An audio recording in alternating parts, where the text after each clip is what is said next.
Barry Weiss just became editor-in-chief of CBS News. 4 years of Substacking, starting from zero at the Free Press, having been a disgruntled New York Times opinion editor. She zoomed from zero to about 1.5 million subscribers in less than 4 years, from about 2021 to now. And in doing so, she not only built a hell of a following and made a lot of money just on subscriptions, but became the doll of the American mid to mid right, counterpoint to Biden and the air quote woke left. Now that we're in the Trump 2.0 era, full steam ahead, it makes sense in a number of ways from a corporate point of view for Mr. Ellison, in the throes of consolidating CBS, potentially CNN, to bring in someone like Barry, super smart, super driven, super entrepreneurial, to steer the ship in terms of opinion and content in the newsroom. And I would like to share a few personal stories of being about 1 degree of separation from Barry for a big chunk of her meteoric ascent.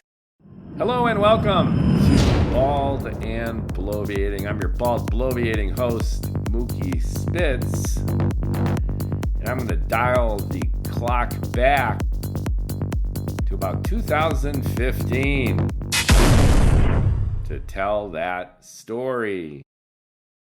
Disclaimer, obviously it's from my point of view. And in my podcast to date, I haven't really named names or called out any personal experiences involving businesses or organizations or companies. I've kept the names changed to protect the guilty, as it were. Today, I'm going to name names, but I am going to do it with the best of my ability to keep it as objective and fair as possible. If you've been listening to me over the past few months, I tend to be very self-deprecating, and my goal is never self-aggrandizement, but understanding. Coming to the realization as to my role in things, and things' role in me in terms of interpreting my view of the world and how I could share it. And the joy in sharing and connecting with you, my listener. So that said, time machine, back to 2015. I am working at a Canadian healthcare marketing agency with a focus on digital communications. I'm flying back and forth from Toronto, from New York, about twice, sometimes 3 times a month. So I'm spending a day or two in Toronto at the office and visiting with clients who are in Canada. I'm spending the rest of my professional time in New York and along the East Coast servicing the clients and seeing colleagues, American colleagues from the agency. I'm living in Long Island at the time, soon to be in Battery Park. And I'm the corporate agency guy. So the typical 50, 60-hour week schedule, lots of travel, dynamic kind of life. I've taken well enough to it, and I'm doing well enough. I used to characterize my skills and the positioning of the agencies I worked at as the convergence of healthcare, communications, and technology. So you needed a good grounding in the clinical science, the medicine, the lexicon, the modeling of the human body, the science of medicine. You needed a grounding in technology because of the biometrics and the clinical trials and everything related to the technology that goes into the medical science, but also the communications, which is the bridge between the two. We were science and healthcare storytellers. Our audiences were physicians and patients, caregivers, their families, sometimes the general public, for disease education initiatives. And I'm still more or less doing this over the last 2-3 years. I've reached a tipping point where, damn the torpedoes, I am going to podcast and blog and write books. And let's see what happens. But that said, I'm still working in this field as a contractor rather than an employee of an agency as I was in 2015. So anyway, I'm sitting at my desk at the Toronto agency and I am browsing the news, taking a break, and I come across an astonishing article on the Israeli-Palestinian conflict. The source was the HuffPost. It was written about this time, 2014, 2015. And I wasn't the only one who thought that this op-ed was astonishing. It was amazing in its fairness, how balanced it was. It took a very objective, very rational and analytical point of view, simultaneously blaming and absolving both sides in the conflict. So it demonstrated Israeli abuse of Palestinians and with equal measure the Palestinian abuse of Israelis. It gave a bit of historical context, but essentially with the final takeaway that regardless of the history and how contentious it's been, moving forward, both sides are stuck in their point of view from a tribal, instinctive vantage point. And it really just boils down to the destiny and the determinism, the fatalism, if you will, of happening to be born in this tribe or that one. And I unequivocally agreed with this overarching point of view. However maudlin it came across. And this thing got translated into dozens of languages, and I believe it was gaining traction on Facebook at the time, like hundreds of thousands of shares. It was a hit. It was a viral sensation in the op-ed kind of critical world.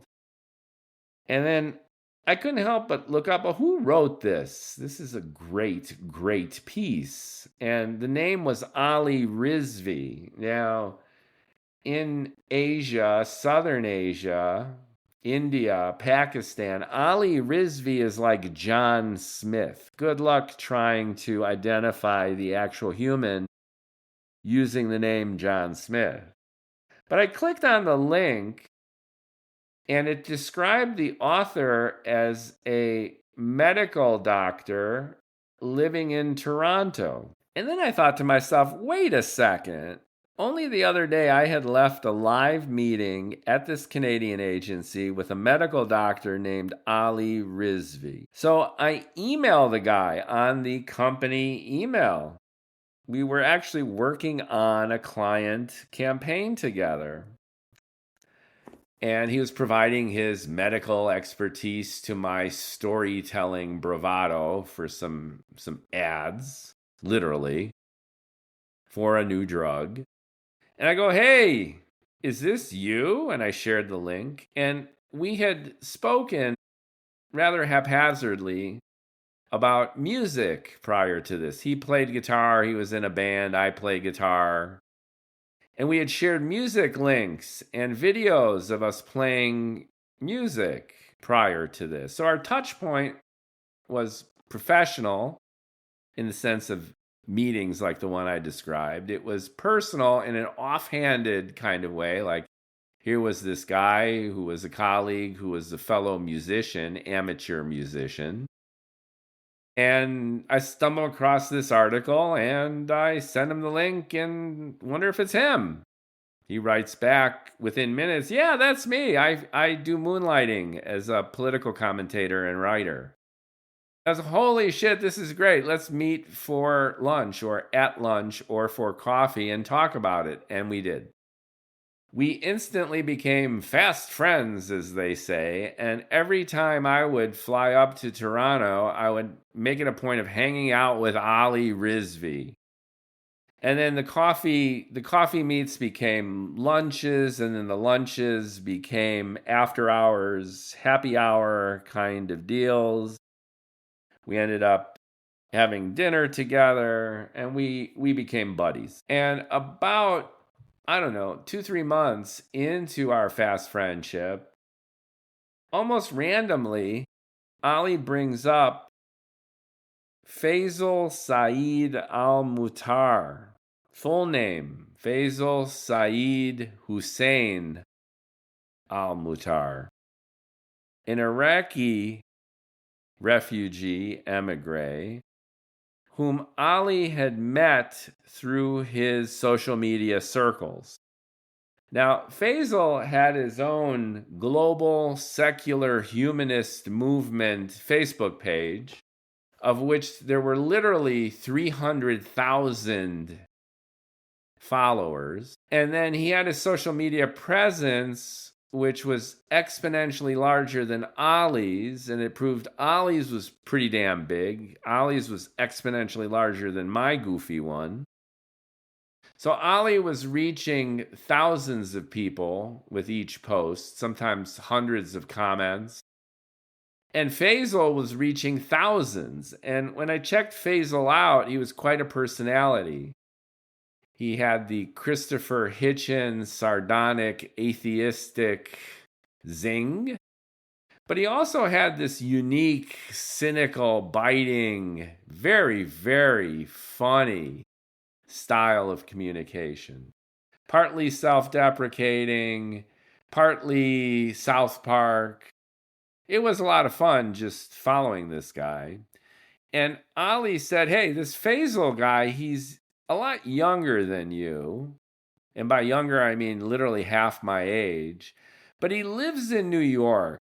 And getting to know you and having known Faisal through these secular humanist movement circles, basically Muslims from various countries who were frustrated with the ideology and its consequences, who had banded together online and offline in chat rooms and in live meetings to create a consolidated front, if you will, of rationalism. Combination, if you will, of Bertrand Russell and Christopher Hitchens.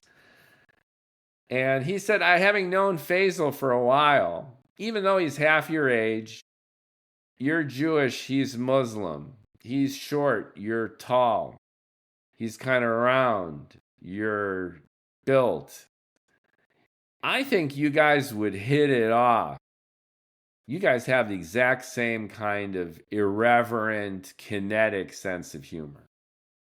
So he did. He connected us via email. I emailed Faisal, and it was kind of a perfunctory exchange. He didn't know who the hell I was.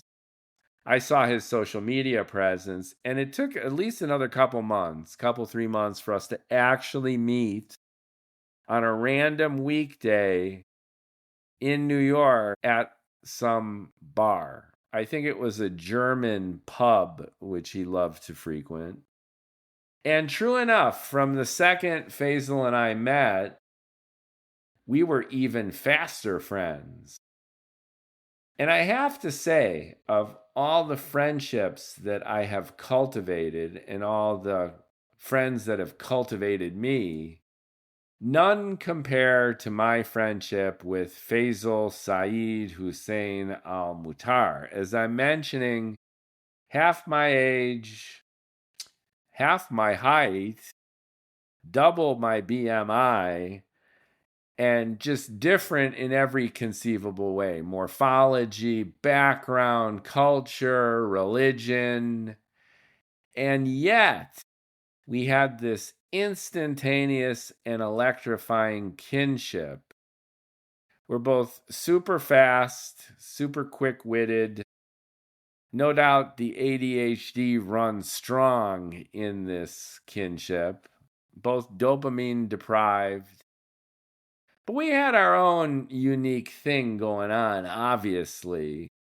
But where the Venn diagrams came together, it was really explosively funny and entertaining. So from about 2015 onward, Faisal and I became best friends.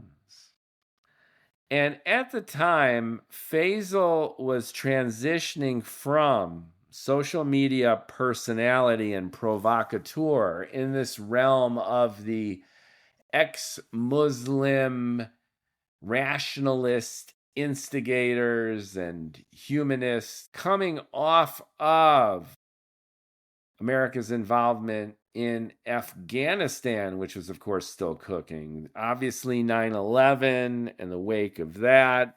And, of course, 2 Iraq wars, of which Faisal paid the price. Obviously, especially the second one, since, let's see, I think he was born when was he born? Right around the time of the first invasion. And then the second one, when he dealt with it in terms of actually seeing atrocities. His brother was disappeared. His parents, both of whom are professionals, his father being a doctor, having their own adventures. And I'm not going to go into Faisal's trajectory, but suffice to say is that he survived not only the invasion, but most significantly the horrible Civil War with tall tales to tell. And coming out of that, transitioning, as I'm mentioning, from social media gadfly to advocate, he met Melissa Chen, who is a native of Singapore, also an emigre, also circulating in these online and offline communities.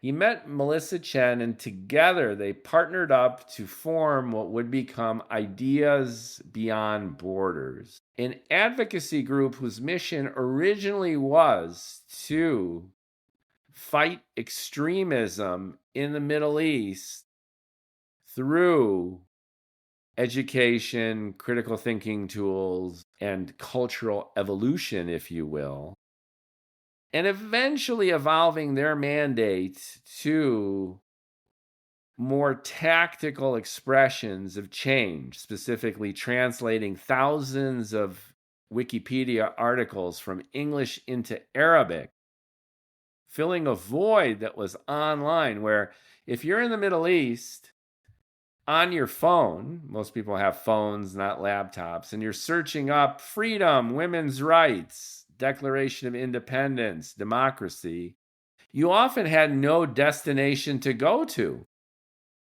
So Ideas Beyond Borders became an advocacy organization benefiting the Middle East and therefore the world to implicitly mitigate extremism by providing educational resources for the people of the Middle East in Arabic that otherwise didn't exist before. That became Ideas Beyond Borders. And they had an office in the WeWork shared office space down in the financial district off Bond Street.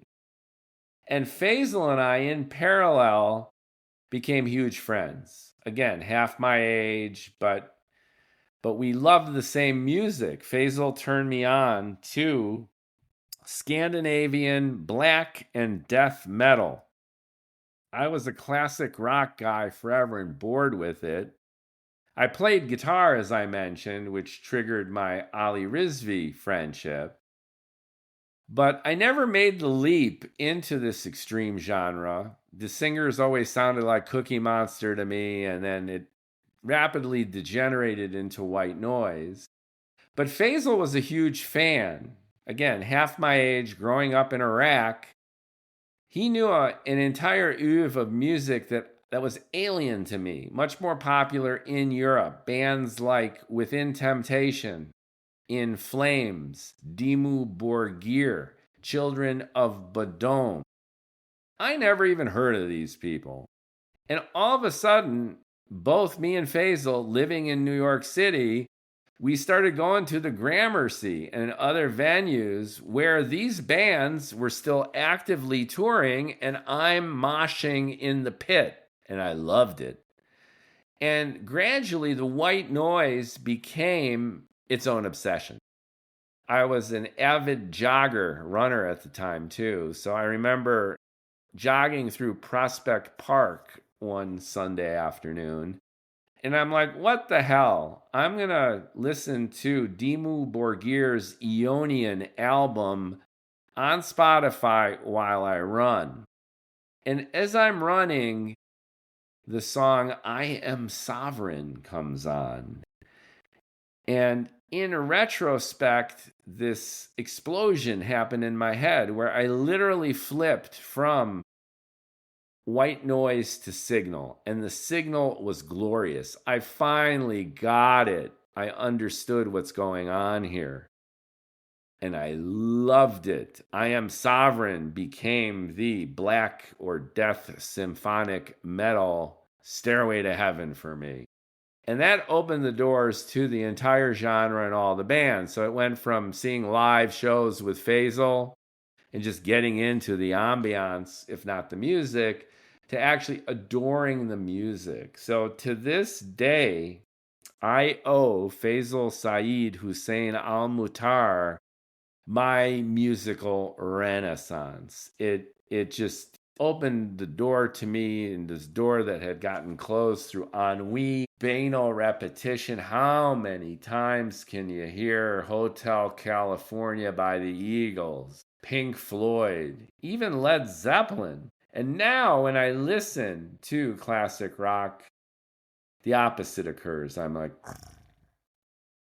the banal ennui turns into this astonished expression on my face that people still listen to this stuff after I leaped from the Diet Coke caffeine buzz of this stuff to the crystal meth of Scandinavian death metal. So there you have it. And I want to give credit where credit's due. Faisal and I are not friends at this point, but he changed my life when it came to this kind of musical appreciation. So, leading the witness as I have, beginning with the end, Faisal and I had the type of relationship that could best be described as the one between Harvey Keitel and Robert De Niro in Mean Streets. This archetype is repeated time and time again in literature, the arts, film. And essentially, it's the younger, rambunctious person with the older mentor who doesn't really have much of an influence per se, but expends an inordinate amount of time and energy in this almost fatherly or avuncular role to empower the younger one, protect the younger one, guide the younger one. And Faisal and I fell into this pattern. Faisal was, again, an Iraqi emigre refugee. He had witnessed his own atrocities. I guess I had witnessed my own and endured them within my own Holocaust surviving family. So we were both akin to, at least privy to, and having endured tremendous childhood trauma in their varied forms. Mine through my own family, and Faisal's through history itself. But the real bond was that electrochemistry and also Faisal's ascending career. He was on a roll. He went from the admin of the global secular humanist movement with 300,000 or so followers, the social media gadfly and personality, to starting this advocacy group with a key funder, like a key contributor, helped jumpstart his advocacy group, whom he met online, a fan of his online opinions and shenanigans, jump-started his organization, essentially. So he was off to the races. And as I mentioned, their mission has evolved and they're still cooking. And this is in no way a judgment of Ideas Beyond Borders. I think being judgmental, but in a positive way, that they've affected tremendous change. Not only there are thousands of Wikipedia translations, but they've made books available in Arabic that would otherwise never exist. And they've branched off into small business initiatives, and you can go look them up.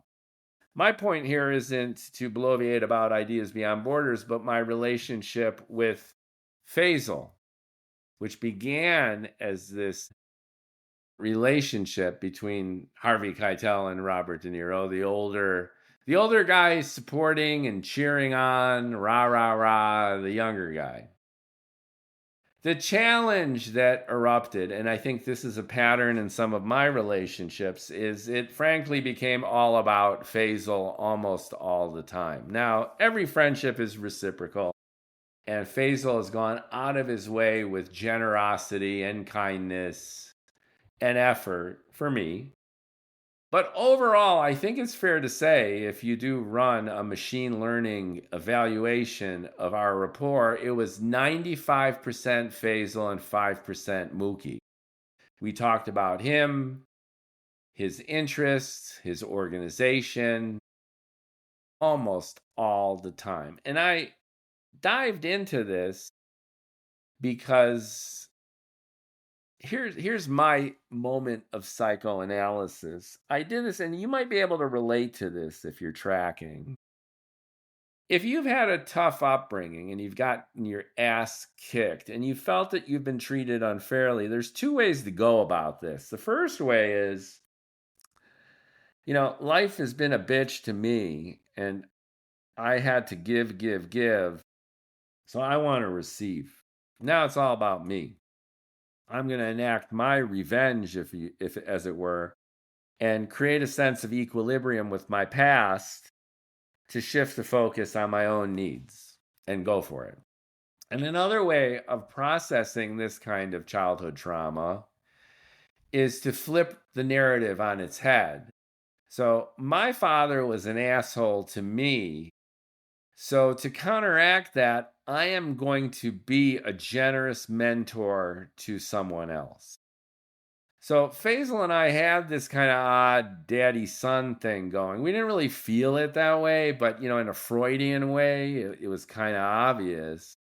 And what I'm getting at here, emotionally, it was inherently and intrinsically satisfying to me on a number of different levels for this 95-5 energy distribution to hold its own for years.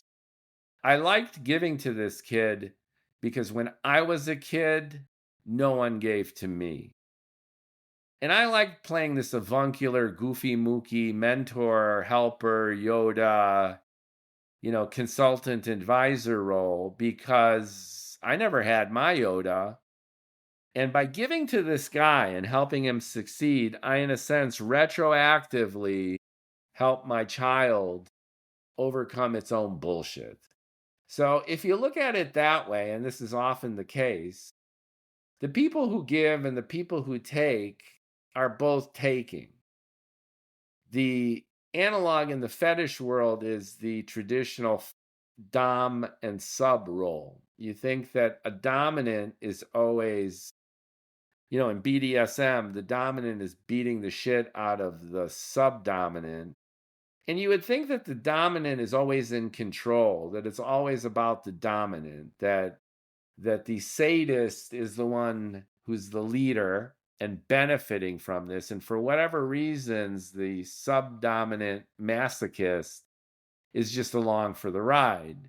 But if you're familiar with that community and what it represents, that couldn't be further from the truth. The subdominant has tremendous control in the relationship and, in a sense, owns the relationship by being the focus of the energy. And in a similar kind of way, I benefited from Faisal, in a sense, leading the show, both from these deep psychological wounds and their healing, but also in the feeling of enhancing my own worth. Like I got such satisfaction from this. But sooner or later, something's got to give. As in the Scorsese movie, as in countless books, plays, Waiting for Godot. Sooner or later, you're going to get the explosion. One friend likened this to the gardener and the plant. The plant absorbs all the light and the nutrients, needs to be watered and pruned, and the gardener enjoys gardening. But the gardener eventually expects there to be some fruit. There needs to be reciprocation. There needs to be a kind of quid pro quo in some form, and it needs to be tangible. It needs to be real, of the real world. Now, as I mentioned, Faisal went out of his way often to do kind things for me. I remember he got early access to the COVID vaccine, and he signed me up for it along with him. And the list is long for Faisal doing me favors. But once again, this 95-5 was the definition and structure of our relationship. And Faisal was definitely the plant, and I was definitely the gardener. We had our final split. When was this? Maybe in 2023. And it was petty and stupid, but the 95-5 had built up to the point where I was kind of done. And I think he literally called my girlfriend at the time fat, and he told me that my creative writing wouldn't go anywhere. So this was kind of a 1-2 punch, and I ended up blocking his ass and completely fraying our friendship, which has its own passive-aggressive quality to it. And I don't really regret it. I think we were just done. And I don't think we had anywhere to go in terms of working it out. I also think that there's a certain karma to relationship. There's almost a predestined allotment. I met a woman on the road when I was hitchhiking through Europe, and she was Taiwanese, and she told me about the Chinese idea of yen, where we're born with a certain amount of yen, and it's good or bad or indifferent. So if you're walking down a busy street in Manhattan and you just cross paths with somebody, you have a tiny amount of yen, which is neutral. And if you have a 20-year romance with somebody, then that's a whole lot of yen, and it's very, very mixed, good, bad, and otherwise.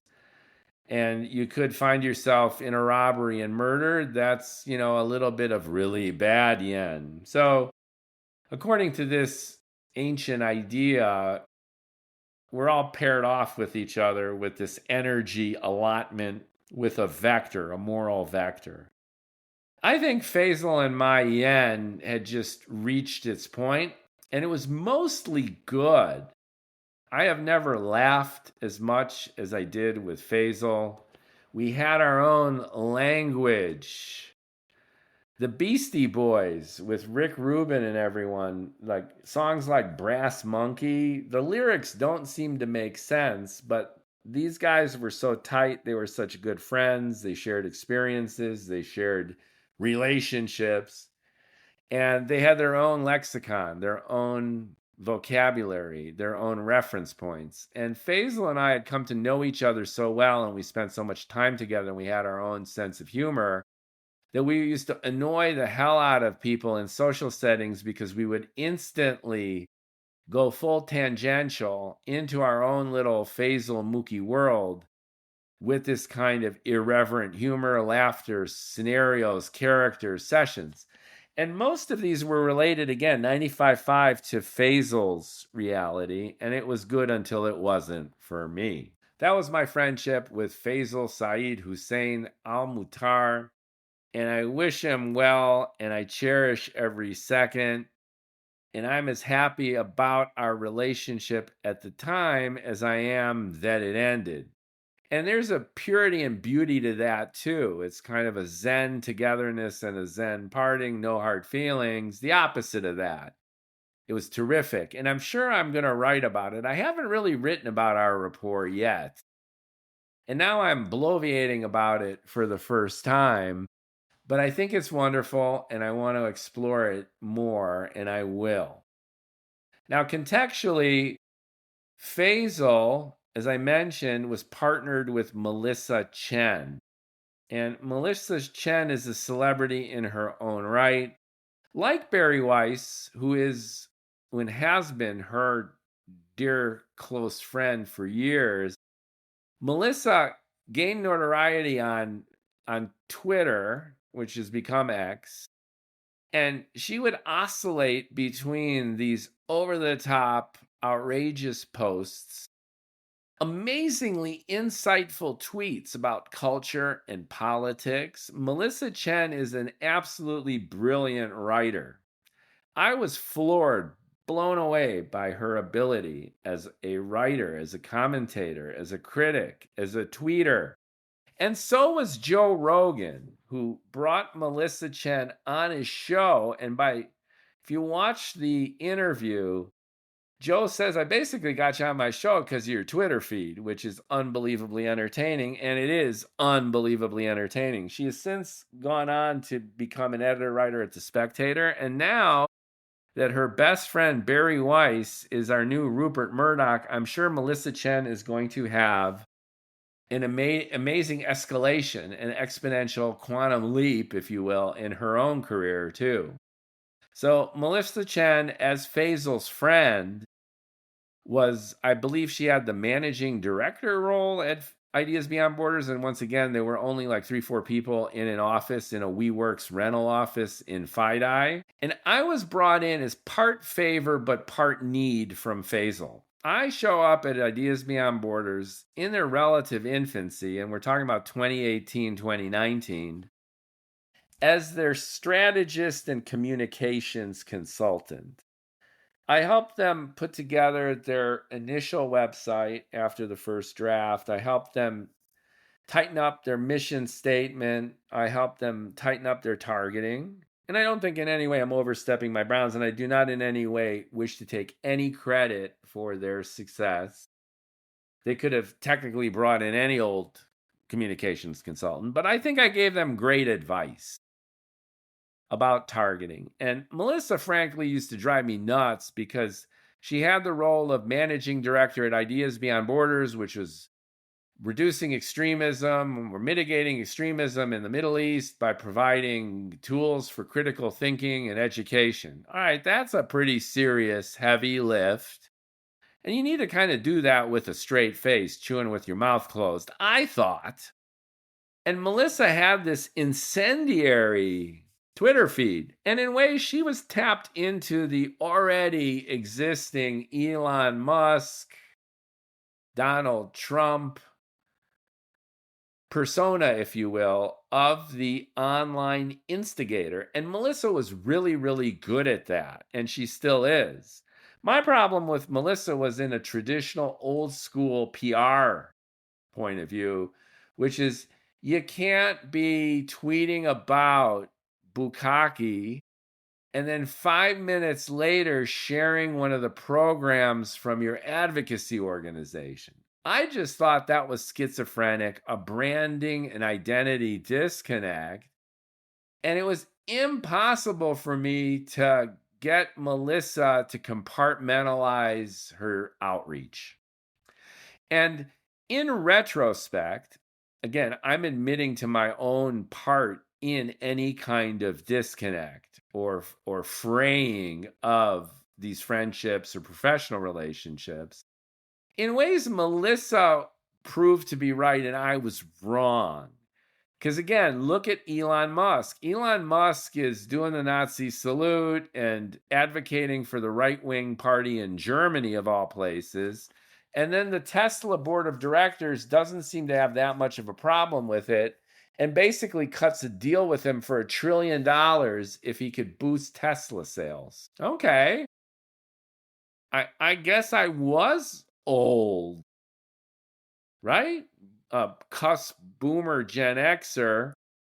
These people are high-strung type A Zoomers. And Melissa was like, fuck it. I'll bukkake post all I want, and then I'll flip right to my critical thinking Middle East advocacy and educational program. And then I'll go to, slamming the libs all I want. And nobody's going to care. I'm going to get on Joe Rogan, which she did. I'm going to get a great new job at The Spectator as a writer, which she did. And I'm going to be best friends with Barry Weiss, which she has been. So, yeah.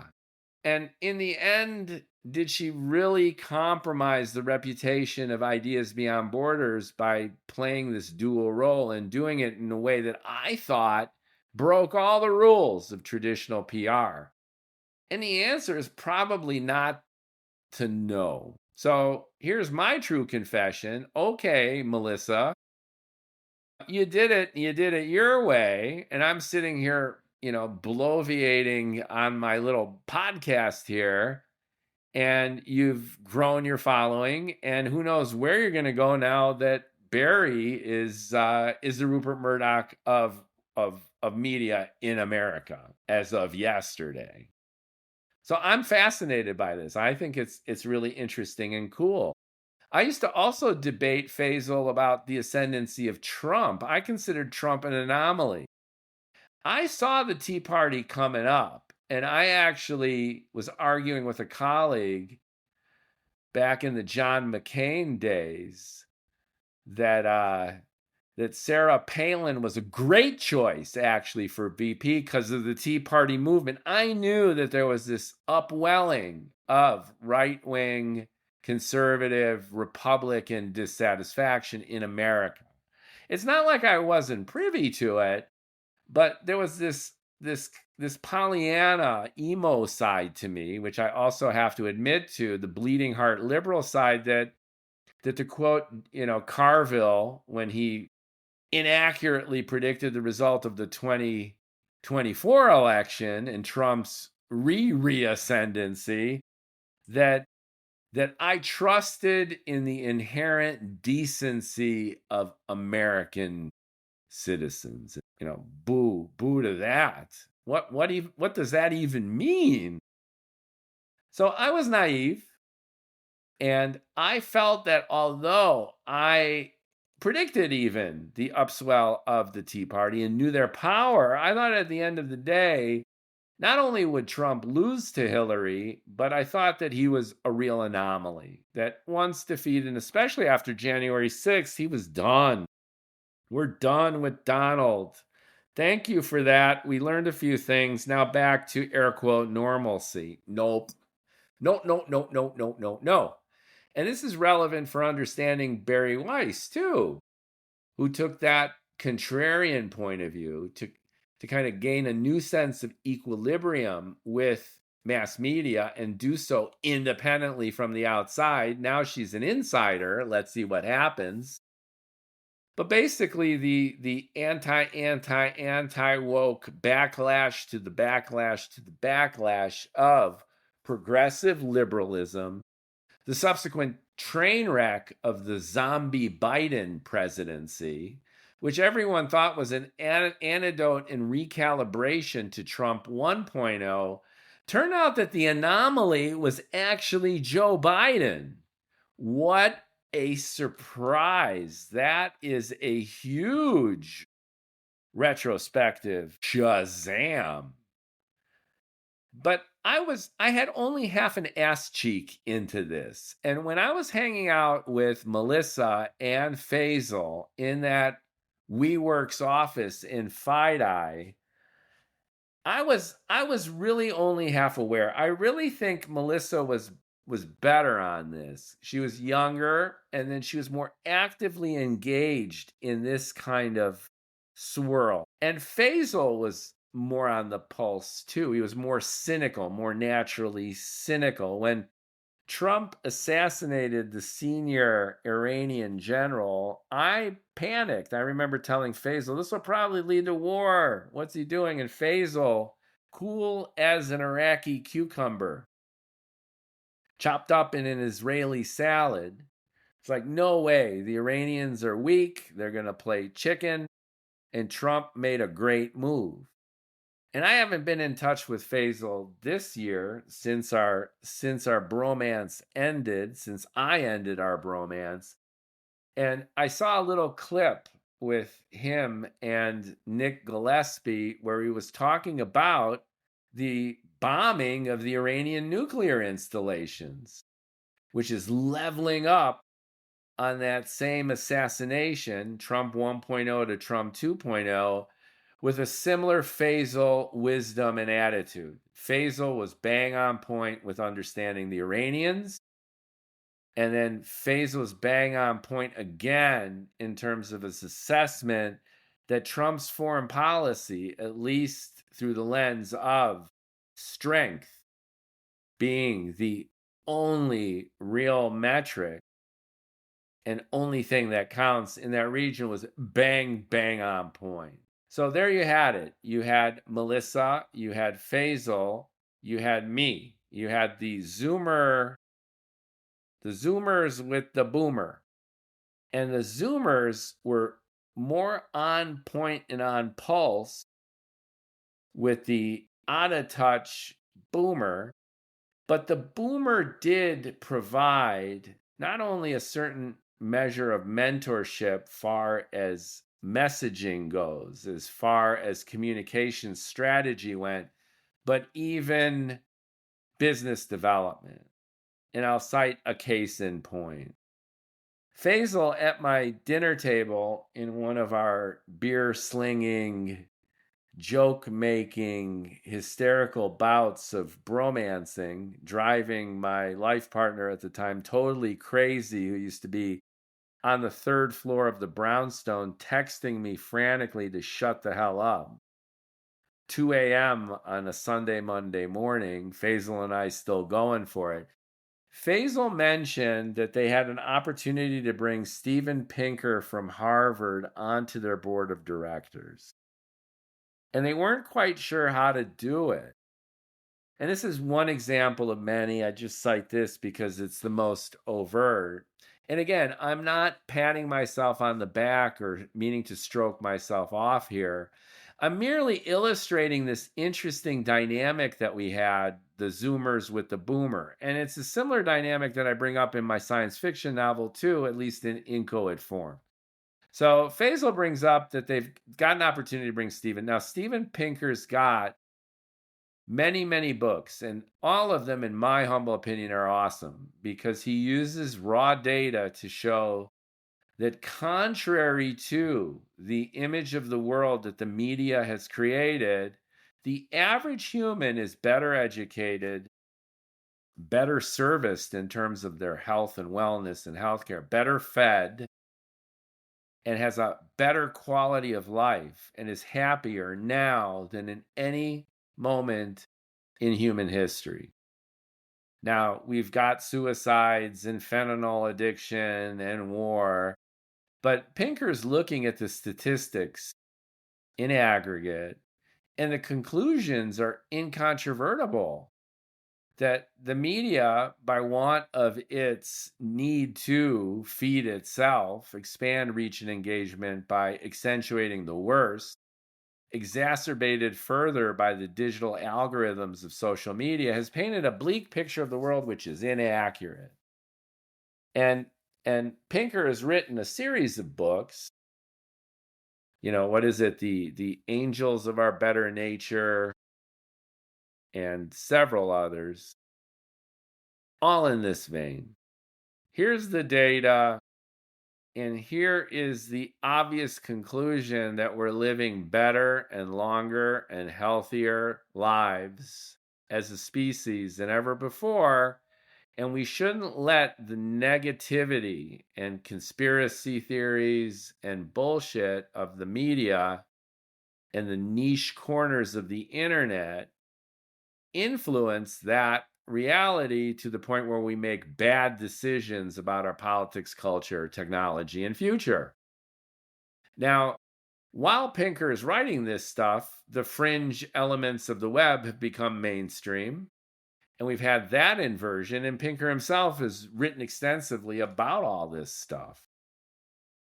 But that all said, Pinker is interested in Faisal's organization. He knew Faisal from being the social media gadfly representing humanism.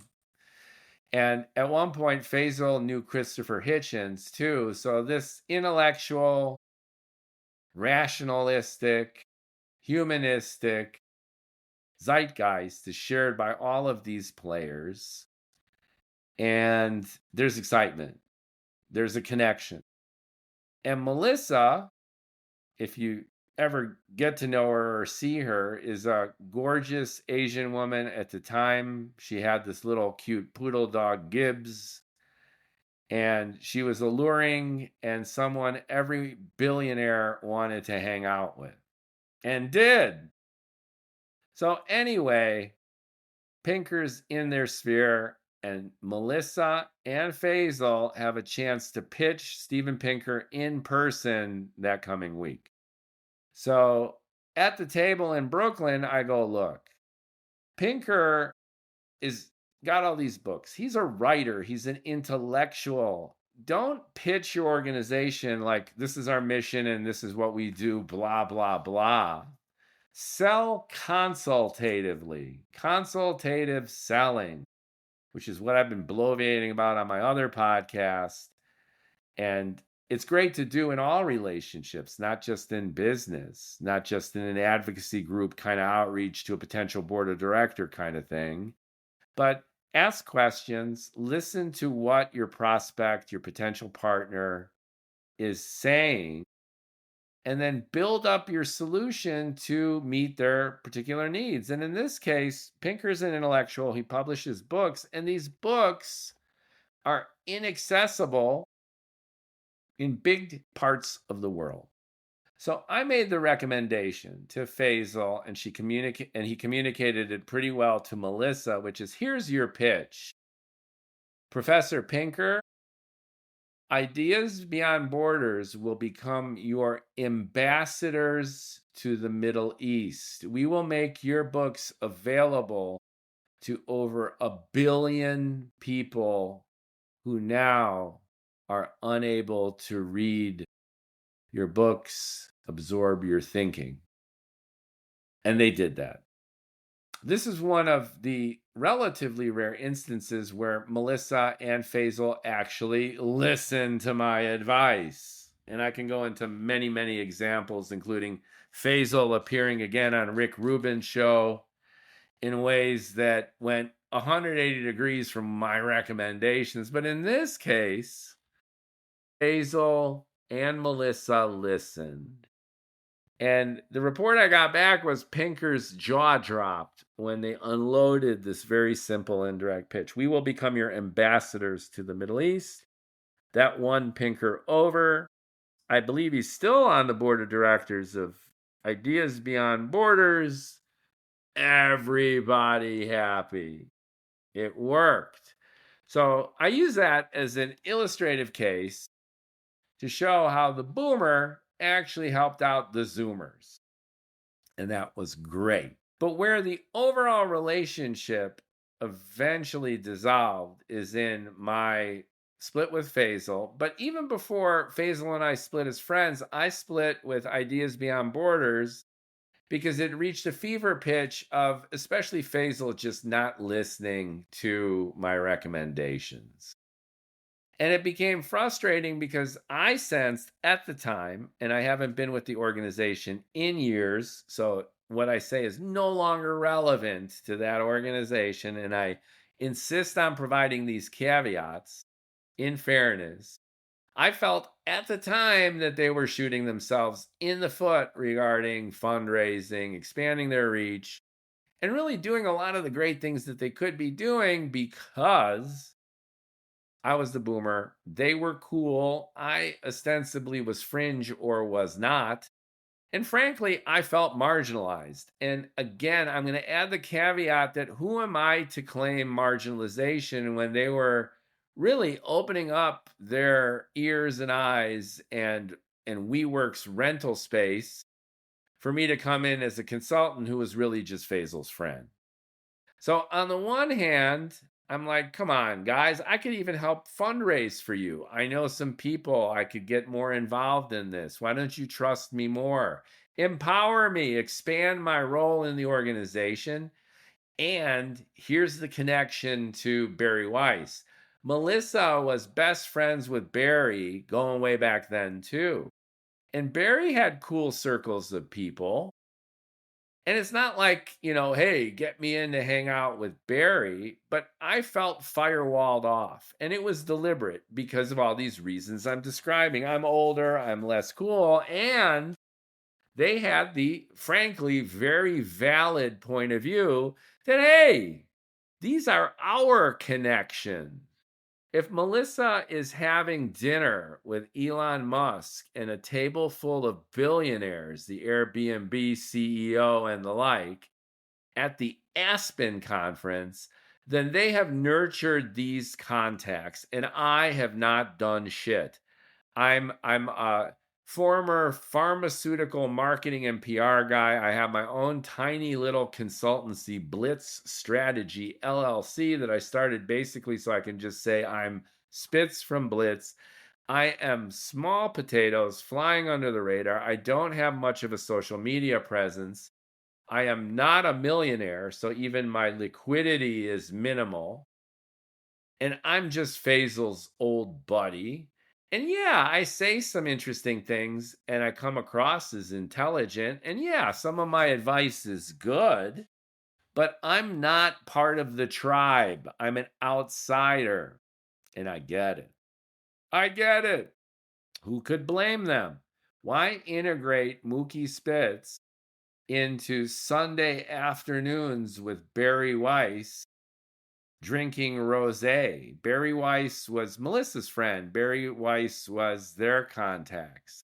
And here I'd like to, again, put the mirror up to me and come across transparently as somebody who does generally a very poor job of integrating himself into tribes. I'm impulsive, I'm impatient. A more positive way of looking at this is I just don't have much patience for the tribal mores of talking about bullshit or spending time socially and emotionally building relationships. I suck at this. People who date me or have dated me are nodding their head, which is I'm kind, I'm sweet, I'm engaging, I'm funny, I'm very, very giving, I'm very, very generous, but I'm also sucked up into my own fucking head. I'm socially extroverted, but creatively introverted in a way where I'm just in a generous kind of way. One friend recently observed self-focused. People want to be reinforced. People want to be made comfortable. People want attention. Sometimes when I do even these podcasts, I feel like my guests are talking way more than I am. And then I look at the little waveform at the bottom of the editing screen, and they're in different colors in the Riverside app for different speakers. I'll be in yellow, and I might even have one or two guests in pink and green. And not only is the yellow more pronounced in amplitude, like I'm talking louder and have to equalize it in post-production, but whereas I thought that I was really a minority of this conversation, I'm actually dominating huge parts of it. I don't even notice of myself that I'm a blowhard, that I can't shut the fuck up, that I'm talking, and I do it in this hyper-focused ADHD kind of way, like I'm doing now, which is I just can't get enough. It's like a needle in the vein. When I am moving the muscles in my face, the dopamine is firing, and it's like I'm on drugs. And I feel like I'm sensitive to other people. And when I want to be tuned into other people, I am. I do a great job of it when I want to, but I often don't because I'm intoxicated literally by my own bullshit. So when I go back and I see the possibilities, on the one hand, it is categorically true that Melissa and Faisal kept their cards to their own sleeves. And that's very common in all organizations. It's not just them. And it's common for hashtag winners to do this. This is standard operating procedure for kicking ass and taking names in the real world. It's competitive, it's cutthroat. Give only as much information as you have to, and deny everything, and only fess up if you have to, right? And it's not being shady, it's just being realistic. The laws of the jungle, they don't really teach you in school, but every single person that I've known who has become successful in any kind of hierarchy implicitly understand these rules. I get it. And Melissa and Faisal were no different. But I would also add some of that zoomery snarkiness. So there was one instance too where we had a big fundraiser and we had some super high profile guests. So Melissa brought in the CEO of a major tech company, billionaire. This was a billionaire coming to visit a fundraiser for Ideas Beyond Borders in a multi-millionaire's home. And when Melissa shows with this guy, she does not even introduce him to the core advocacy group staff or consult. It's almost like she's on a date with this guy. She keeps him and her relationship with him completely siloed from her own organization. To me, that's taking it a little bit too far. And I don't mean to, again, slander Melissa in any way. I'm just using this to illustrate the intensity of that kind of self-focus, if you will. So was I marginalized? Yeah, I think so. Is it because of them? Well, yes, it's their organization and they were protecting it, but also they tend to be self-absorbed. But I am equally self-absorbed in my own way. And yes, they marginalized me, but I would say in all fairness, I deserve to be marginalized because I'm sure I came across as the arrogant blowhard that a lot of people know me as. Do this, do that. Let's try this, let's try that. You need to placate the people you work with. Team spirit, rah, rah, rah. It's not only about you and your ideas, but I can't help it. I get excited. I get really excited. And going back to Elon Musk, he acts badly and outrageously, and it's all because he can.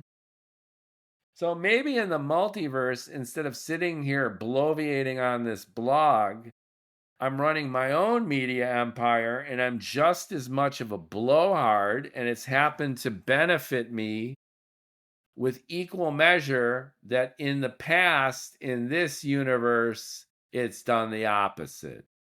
And I would put money on that being categorically true.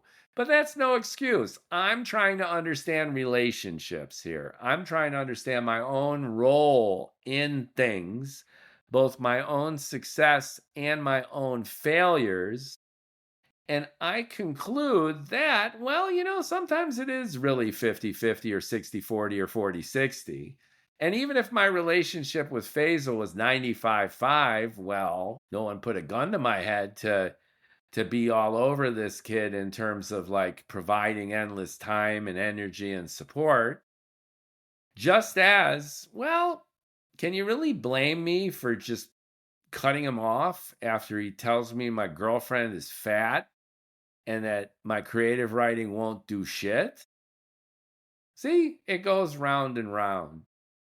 End of the day, the problem is intractable, and you just need to do what you do, regardless of where you came from, and where you eventually get to, which brings me back to Barry Weiss. So Barry, right time, right place. Right time, right place in 2021 when she left New York Times, started her own Substack. Substack was really taking off. She had the seed of that reputation. She also had that point of view, which was trending, which is a smart, discerning writer, blogger, op-eder who tapped right into that contrarian, anti-woke zeitgeist, which has now become its own mainstream. So you lead the charge until the charge leads you. And my one take on Bari is not whether she'll become successful in her new role or not, with Melissa Chen, no doubt, at her side, but the extent to which this experience will transform Bari. Because when you're out on the fringe, you're like a punk rocker. You're Sid Vicious. And then all of a sudden they're playing your music in the Whole Foods. Well, now what? Then what? Everyone knows what happened to David Bowie after Let's Dance, and likely within it. You know, the spark was gone. It's extremely difficult to keep evolving, keep changing, stay fresh, and take on so many different roles to appease so many different expectations on so many different levels of one's own capability, potentiality, and aspirations for taking it all to a new and even more exciting level. Personally, I never interacted with Bari. Again, I was siloed off, but I wish her well. And I don't always agree with her. I've been bloviating, especially on Medium. I have that one popular post, what Bill Maher gets wrong about the Palestinians. And I bring that up because similarly, I think it's what Barry Weiss gets wrong about the Palestinians. But a lot has changed since I wrote that article, including and especially Barry Weiss's ascendancy to the mantle of media mogul. But at the end of the day, as it were, and nearing the close of this bloviation, I'm deeply inspired by Barry's trajectory. Celebrity is always obvious in retrospect. I think they asked Roseanne Barr how she could start her career as a DJ. And she said, "What do you mean? Like, how could I start my career as a DJ? I had a chance to be a DJ. I'm just a person. I have no notoriety. I have no fame. I need a job, and I like music, and I like entertaining people." Similarly, Samuel Jackson, when asked how did he make it, he said, "Well, you do what you can do when you can do it," including doing puppet theater in Central Park. That's right. Sam Jackson did puppet theater in Central Park. If you remember him from Goodfellas, he's Stack or Slack, a cameo role, but it's cameo only in retrospect again. When you're an actor, you take jobs that you can get. When you're a writer, you write what you can and you distribute it in any way you can. And I'm not being fatalistic or deterministic about this, but you do what you do best you can, and then you see what happens. And it's always that mix of luck, timing, talent, energy. The one thing is absolutely certain, that if you're sucked up in your own bullshit, your own head, and you're not actually producing content, then your chance justifiably goes to near zero. But if you're hustling and you're cranking and you're engaging and you're doing it every day, it's your thing. I was listening to a drummer talk about rehearsing with Frank Zappa 8 hours a day for weeks to prepare for an upcoming tour so that they had fluidity in over 80 songs because Frank got tired of playing the same set city to city and he wanted to totally change up the set list. And he insisted that his entire band get 80 songs down so that as the conductor and band leader, on a whim, he could say, we're playing Going to Montana, Camarillo Brillo, or Joe's Garage, or Black Page, or Black Napkins, or whatever, like a jukebox. And that kept it fresh for his audience, too. Keep it exciting. How many bands? Most of the bands we know play the same songs. We got a set list for our 2026 tour. Then they play that over and over, and the guitar solo in every song is the same over and over. So you keep it fresh. You do what you can do. But I digress. Anyway, there's a thrill to just doing it. And there needs to be an innate satisfaction in doing it. I can't imagine someone who's doing it and doing it a lot, doing it all the time, with a goal that's ulterior to just the doing. And I know people do this. I know people and successful artists have fessed up. I don't really give a shit about the art per se, but I know that this gets me laid, makes me a lot of money, and enables me to be on television. Great. Nothing wrong with that. You have an innate disposition that prioritizes your tasks in the real world in this manner. But I'm not like that. I can't do it. And when I see other people struggling to do it, who don't have that innate energy and focus, I'm like, why are you doing that? Why don't you just become an investment banker? Your ROI is bound to be higher. And if you're really just in it for the sex and the money and the material power and the freedom and the independence to just do nothing or do something else, then doing art is really not the thing. And here's the crossover between art and commerce. And when we're talking about someone like Barry Weiss, and even to a certain extent, Melissa and Faisal, it's like, where do our passions stop and our lust for attention begin?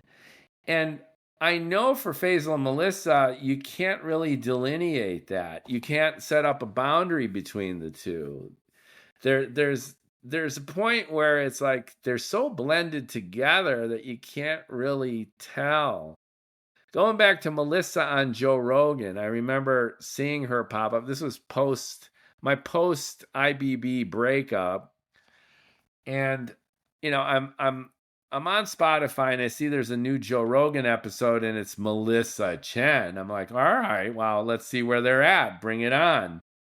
And Melissa goes on and she's still struggling with this dichotomy between her active and incendiary Twitter postings and her identity as the managing director of an advocacy organization. And what I found stunning is that Joe Rogan himself asks, you could listen to it, the Melissa Chen, last time on Joe Rogan interview, Joe Rogan asks in the first 20 minutes, asks at least 3 or 4 times, can you tell me a little bit about your advocacy organization? From a PR point of view, it's like a dream come true. Joe fucking Rogan is asking the managing director of an advocacy group to talk about the fucking advocacy group. But Melissa felt a little tongue-tied and conflicted because she had these dual personalities going. And when I heard that, I was like, you know what? You are so right about the importance of that incendiary Twitter feed. That's literally what got you on Joe Rogan. Right on, Melissa. You're right. I will just admit that need for attention and the mechanism that you employed was bang on point. But I saw the vacuum that was still there with regard to a mature communication strategy. which is, yeah, Joe, I am managing director of Ideas Beyond Borders, and we are educating and empowering millions of people in the Middle East, specifically through the translation of content about democracy and freedom that they otherwise wouldn't get. And, I also love Twitter, and I love shaking it up because, Joe, that is the ultimate expression of freedom of speech and power, that we're able to wear many hats, Joe. We can be an advocate and be responsible 9 to 5, and we can go nuts on the Twitters. Something like that. But the dichotomy persisted. So, did they ever miss me? Does Melissa and Faisal give a shit? They're busy people. They're very successful. I don't really know. And Faisal and I had a very funny expression. There was a moment throughout all of this zaniness where I text my life partner at the time, is it okay if Faisal comes to visit tonight? And it was exactly the kind of text message that, my partner would be like, oh, fuck. Those two morons are going to be up till 2, 3 o'clock in the morning, drinking beer in the kitchen out on the patio. And I have a life. I need to get to my job, and they're going to annoy the shit out of me. So instead of saying what she felt, she just didn't want to stir it up. She had resigned herself to me being an asshole in her eyes. And she wrote back, I do not care. And I took a screenshot of that, which was classic for me and Faisal. It didn't have the source. We knew who the source was.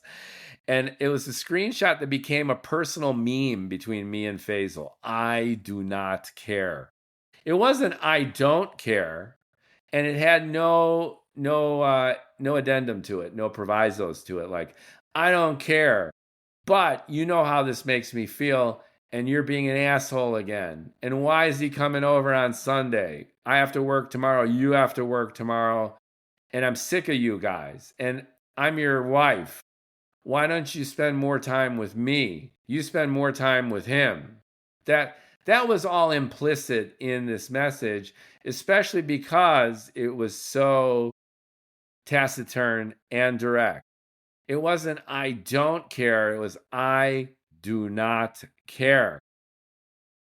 So that became a meme. And then, Faisal and I would text back and forth. Like, hey, what do you think of, this? You want to have a philosophical, do you think the Middle East is going to blow up today? And then we would randomly shoot back that same image.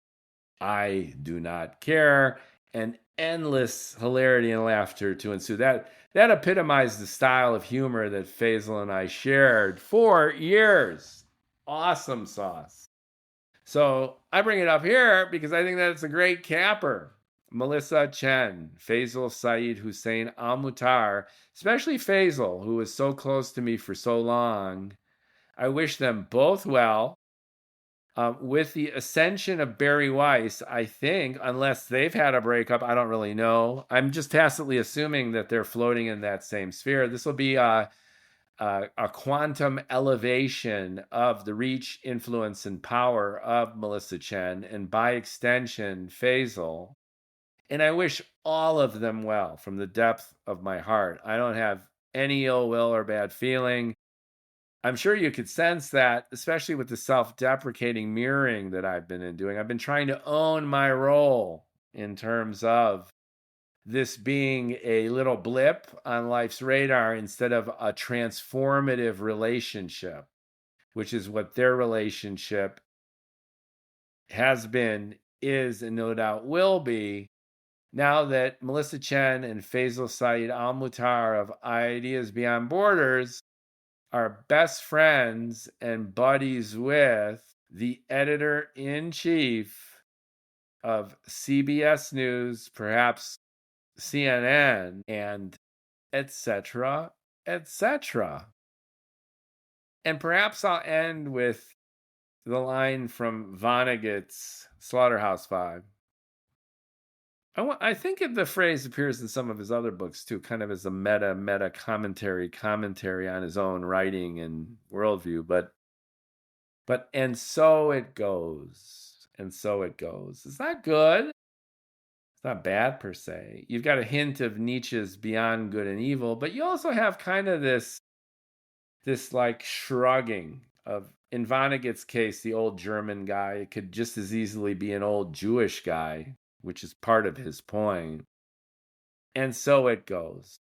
Melissa Chen and Faisal Saeed Al-Mutar, Mookie Spitz, I do not care. And from my vantage point, and so it goes.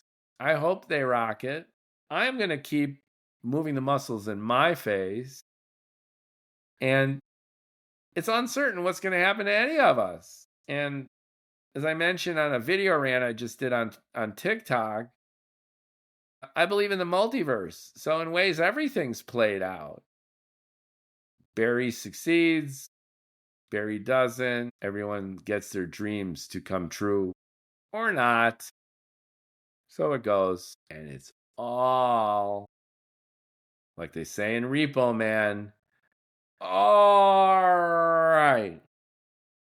Thank you for listening. I had to share this. I probably missed a bunch of stuff. And I'm going to end with another disclaimer to my opening disclaimer that I in no way wanted to portray anyone I mention in this rant in any kind of negative light. And I've done my best to it's obviously my point of view, but I think I've shared it in a way that is reflective of what I saw, the pluses and the minuses. And of course, I've left a ton of stuff out, not only in terms of my own memories, but we each have slivers of the story, and how it comes together need not even be comprehensive, because then it's a wash. It's the limiting, it's the point of view, it's the intention that adds drama and light and color and excitement to each and every one of our stories.